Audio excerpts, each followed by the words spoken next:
Archaebacteria atau yang biasa disebut archaea adalah kelompok organisme prokariotik yang sangat unik. Prokariotik adalah organisme yang selnya belum memiliki inti sejati, sehingga DNA-nya tersebar bebas di sitoplasma. Memang mereka tidak memiliki inti sejati, tetapi secara genetik sangat berbeda jauh dari bakteri biasa. Archaea dikenal sebagai makhluk hidup ekstremofil, artinya mereka mampu hidup di lingkungan yang sangat ekstrim dan sulit ditempati oleh organisme lain. Misalnya, ada yang tahan panas tinggi di sumber air panas vulkanik, ada yang tahan kadar garam tinggi di danau asin, bahkan ada yang mampu bertahan di lingkungan tanpa oksigen. Archaea tidak hanya sekedar aneh, tetapi juga punya peran penting. Beberapa spesies berperan dalam proses metanogenesis, yaitu menghasilkan gas metana, yang penting dalam siklus karbon di bumi. Para ilmuwan juga menaruh perhatian besar pada archaea karena mereka dianggap mirip dengan bentuk kehidupan paling awal di bumi. Contohnya adalah halobacterium yang hidup di lingkungan yang sangat asin dan termoplasma yang tahan suhu tinggi. Keunikan inilah yang membuat archaea sering disebut sebagai fosil hidup yang memberi petunjuk tentang asal-usul kehidupan.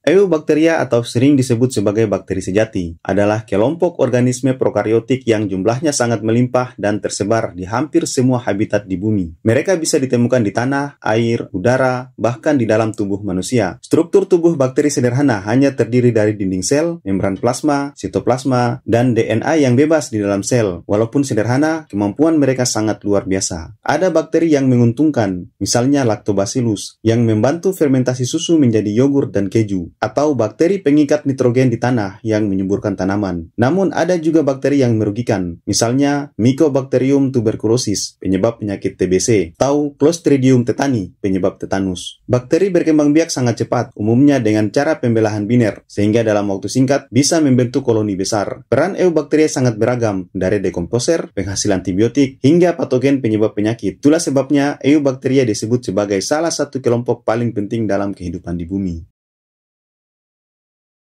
Kingdom Protista sering disebut sebagai makhluk hidup eukariotik paling sederhana. Artinya, mereka sudah punya inti sel, tapi belum membentuk jaringan yang kompleks. Anggotanya terdiri dari protozoa seperti amuba yang bisa berubah bentuk, ganggang atau alga yang bisa melakukan fotosintesis, dan protista mirip jamur yang berperan sebagai pengurai. Protista ini unik karena ada yang berperilaku seperti hewan, ada yang seperti tumbuhan, dan bahkan ada yang seperti jamur. Protista dapat memperoleh makanan dengan cara heterotrof seperti protozoa yang memangsa organisme lain. Sementara sebagian lain bersifat autotrof seperti alga yang dapat berfotosintesis. Namun ada juga protista yang bersifat saprofit atau parasit seperti protista mirip jamur yang menyerap nutrisi dari inang atau sisa organisme yang mati. Sebagian besar protista bereproduksi dengan cara aseksual dengan pembelahan biner, yaitu satu sel yang membelah menjadi dua sel baru yang identik. Namun beberapa protista juga bisa melakukan reproduksi seksual melalui pembentukan gamet dan peleburan inti sel.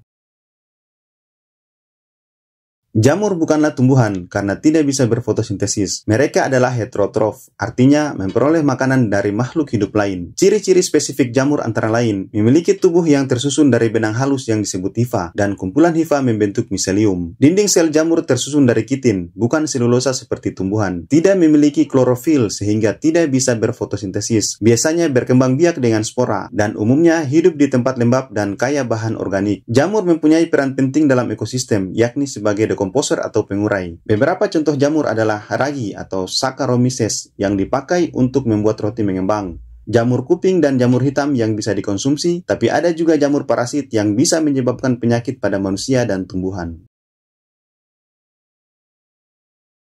Kingdom Plantae atau tumbuhan adalah organisme eukariotik multiseluler yang mampu berfotosintesis karena memiliki klorofil. Mereka merupakan produsen utama dalam rantai makanan. Tumbuhan dikelompokkan lagi menjadi beberapa golongan, yaitu Birophyta atau lumut, Pteridophyta atau tumbuhan paku, Gymnospermae atau tumbuhan berbiji terbuka seperti pinus, dan Angiospermae atau tumbuhan berbiji tertutup seperti mangga, padi, dan bunga mawar. Organisme dalam Kingdom Plantae menyediakan oksigen, makanan, dan bahan baku penting bagi manusia dan makhluk hidup lainnya. Namun, tidak semua anggota plantae bisa berfotosintesis. Beberapa tumbuhan tidak memiliki klorofil sehingga tidak mampu menghasilkan makanan sendiri. Oleh karena itu, mereka akan hidup dengan cara menjadi parasit atau bersimbiosis dengan makhluk hidup lain untuk memperoleh makanan. Contohnya adalah Rafflesia arnoldi, bunga raksasa yang hidup sebagai parasit pada akar tumbuhan inang dan menyerap nutrisi darinya, dan Monotropa uniflora atau yang dikenal sebagai Indian pipe, tumbuhan berwarna putih pucat yang juga bergantung pada jamur mycorrhiza untuk memperoleh makanan.